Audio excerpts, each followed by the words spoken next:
हाथी घोड़ा पाल की जय कन्हैया लाल की।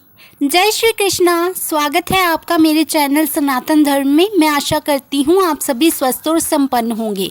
कई वर्षों बाद 7 सितंबर 2023 को जन्माष्टमी का संयोग आया है और अकेला जन्माष्टमी का ही नहीं, इस दिन राजयोग, अमित सिद्ध योग और धन लक्ष्मी संयोग के साथ साथ बहुत से योग बन रहे हैं। इस दिन भगवान कृष्ण सबसे ज़्यादा प्रसन्न होते हैं। जो भी उनसे कुछ इस दिन मांगता है उनकी मनोकामना अवश्य ही पूरी होती है। इस दिन हमें कुछ विशेष उपाय करने चाहिए जिससे हम मालामाल हो सकते हैं और हमारे घर में धन की कोई कमी नहीं होगी। अगर आप इन उपायों के बारे में जानना चाहते हैं तो इस वीडियो को ज़रूर देखिए और लाइक करिए।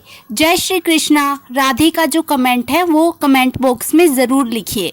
अब बात करते हैं 2023 में जन्माष्टमी कब मनाई जाएगी, 6 सितंबर या 7 सितंबर को। तो व्रत कब रखना है, व्रत में क्या खाना है, व्रत का पारण कैसे करना है, व्रत रखने की संपूर्ण विधि क्या है, कैसे आपकी मनोकामना जो पूर्ण होगी, आपका भाग्य कैसे चमकेगा, इस वीडियो में हम आपको सारे उपायों के बारे में बताएंगे। श्री कृष्ण का जन्मोत्सव भादो मास के कृष्ण पक्ष की अष्टमी के रोहिणी नक्षत्र में मनाया जाता है। रात को 12 बजे पूजा होती है और कृष्ण जन्म की जो खुशियां मनाई जाती हैं, 12 बजे ही घंटी घड़ियाल बजाए जाते हैं जिससे कि खुशियां मनाई जाती हैं। लोग रात्रि जागरण भी करते हैं और उसी समय अपने व्रत का पालना भी करते हैं। अलग अलग इंसानों का अपना अपना तरीका होता है व्रत रखने का। वृंदावन और मथुरा में भी इस दिन को बड़े धूमधाम से मनाया जाता है। बाल गोपाल को सजाते हैं, बाल गोपाल को झूला झुलाते हैं। ऐसी मान्यता है कि विष्णु भगवान ने कृष्ण के रूप में जन्म जो है वो धारण किया था पृथ्वी पर, जो पाप का नाश करने के लिए। इस दिन लोग व्रत को धारण कर पूजा करते हैं। इस व्रत को, कृष्ण के जन्म के व्रत को व्रतों का राजा कहा जाता है। कहते हैं कि जिस घर में इस व्रत को रखा जाता है उस घर में कभी भी अकाल मृत्यु नहीं होती। वह अंत में विष्णु लोक में वास करता है और सारे सुखों को भोग कर इस पृथ्वी से जाता है। अष्टमी तिथि से यह व्रत शुरू होता है। कृष्ण जन्माष्टमी का जो व्रत का पारना है वो 9वीं तिथि को किया जाता है। इस व्रत की जो है बहुत ही महानता है। इस व्रत में सप्तमी में जो है ब्रह्मचर्य का पालन किया जाता है और हल्का भोजन जो है रात्रि को किया जाता है। कुछ लोग इस व्रत को निर्जला रखते हैं, कुछ लोग फलाहार करके इस व्रत को रखते हैं। सुबह स्नान करने के बाद आपको शुद्ध वस्त्र जो धारण करने, उसके बाद उत्तर की ओर मुख करके बैठ जाना है। उसके बाद हाथ में जल, पुष्प और अक्षत लेकर का संकल्प करना है। फिर आपको सारा दिन व्रत रखना है। जैसे भी आप इस व्रत को रखना चाहें, अगर निर्जला रखना चाहते हैं तो निर्जला रख लीजिए और रात्रि 12 बजे पारना कर लीजिए। अगर आप एक समय का फलाहार करना चाहते हैं तो रात्रि कृष्ण के जन्मोत्सव के बाद आप जो है व्रत का पालना कर सकते हैं। कुछ लोग जो है दिन में 2 बार फलाहार करके इस व्रत को सारा दिन रखते हैं। भगवान कृष्ण का जन्म रात 12 बजे करें। कुछ लोग जो है नाल छेदन का भी कार्य करते हैं। नाल छेदन करने के बाद सबसे पहले जो शुद्ध पंचामृत से भगवान कृष्ण का जो है गंगा जल से स्नान कराया जाता है। उनको नए वस्त्र पहनाए जाते हैं, झूला झुलाया जाता है, सिंहासन पर बिठाया जाता है। साथ ही साथ इस समय में कृष्ण मंत्र का भी जाप किया जाता है, पूजा की जाती है, भगवान को भोग लगाया जाता है। इस भोग में माखन, मिश्री और तुलसी का पत्ता अवश्य डालें। धूप दीप से जो है पूजा आरती की जाती है और कृष्ण भगवान के छोटे रूप को जो है झूला झुलाया जाता है।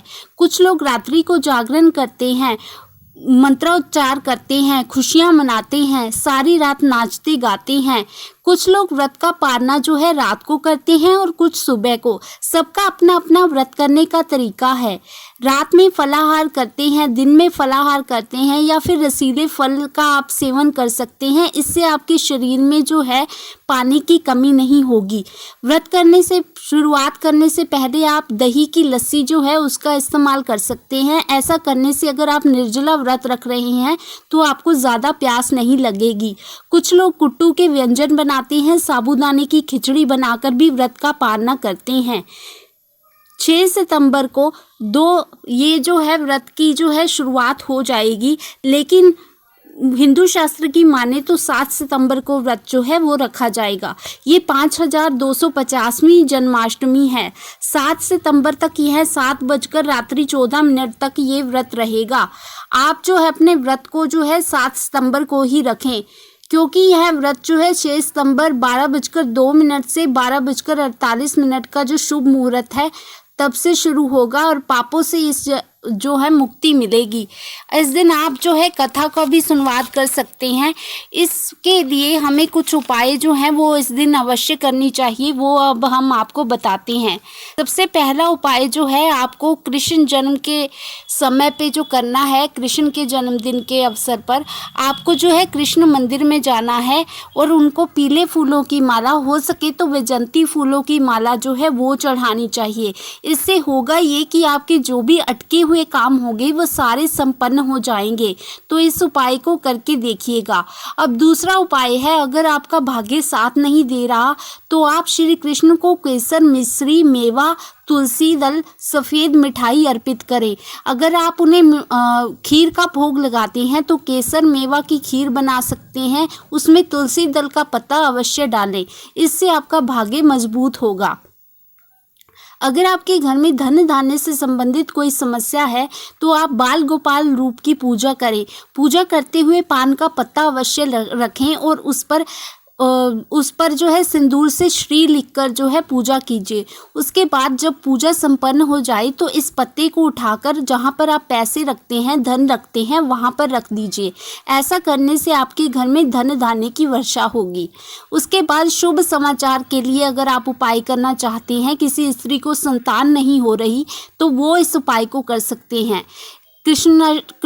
कृष्ण जन्माष्टमी के अवसर पर आप गाय और उसके बछड़े की सेवा करें, उन्हें हरी घास खिलाएं। अगर आप ऐसा करती हैं तो बहुत जल्दी शुभ समाचार प्राप्त होगा और आपके घर में जो है संतान की किलकारी अवश्य ही गूंजेगी। अब बात करते हैं कृष्ण के अगले उपाय की। अगर आप कृष्ण से और कुछ आपकी कोई विशेष मनोकामना है उसे पूर्ण करना चाहते हैं तो आप इस उपाय को कर सकते हैं। गाय और उसके बछड़े को जो है आप ईशान कोण में रखिएगा, इससे जो है आपके घर में संतान सुख प्राप्त होगा। अब बात करते हैं कोई विशेष मनोकामना है तो कृष्ण को जो है माखन मिश्री का भोग अवश्य लगाएं। इस दिन ऐसा करने से वो आपको खुश होकर आशीर्वाद देंगे। अगर आप आर्थिक तंगी से जूझ रहे हैं तो दक्षिणावर्ती शंख से जो है इस उपाय को करें, उनका अभिषेक करें लड्डू गोपाल का, तो आपके घर में जो है आर्थिक तंगी जो है दूर हो जाएगी। अगर व्यवसाय से संबंधित कोई समस्या है तो 11 बार आप सुबह या शाम को तुलसी की परिक्रमा कर लीजिए और एक घी का दीपक जगा दीजिए। उसके बाद ओम नमो भगवते वासुदेवाय का 108 बार जाप कर लीजिए और कपूर जो है वो जला दीजिए। आपकी व्यवसाय से संबंधित जो भी समस्या है वो दूर हो जाएगी। तो ये थी कृष्ण जन्माष्टमी के बारे में कुछ जानकारी और कुछ उपाय। इन उपायों को करके देखिए, कृष्ण जन्माष्टमी पर किए गए उपायों का जो फल है वो अनंत गुना होता है। और हम आशा करते हैं कि कृष्ण जन्माष्टमी आपके लिए खुशियां लेकर आए, आपकी जो भी मनोकामना है वो अवश्य ही पूर्ण हो। मिलते हैं अगले वीडियो में अगली जानकारी के साथ। अगर चैनल पर नए हैं तो वीडियो को लाइक और चैनल को सब्सक्राइब ज़रूर करें। जय श्री कृष्णा। कृष्ण जन्माष्टमी की एक बार फिर से आपको बधाई हो।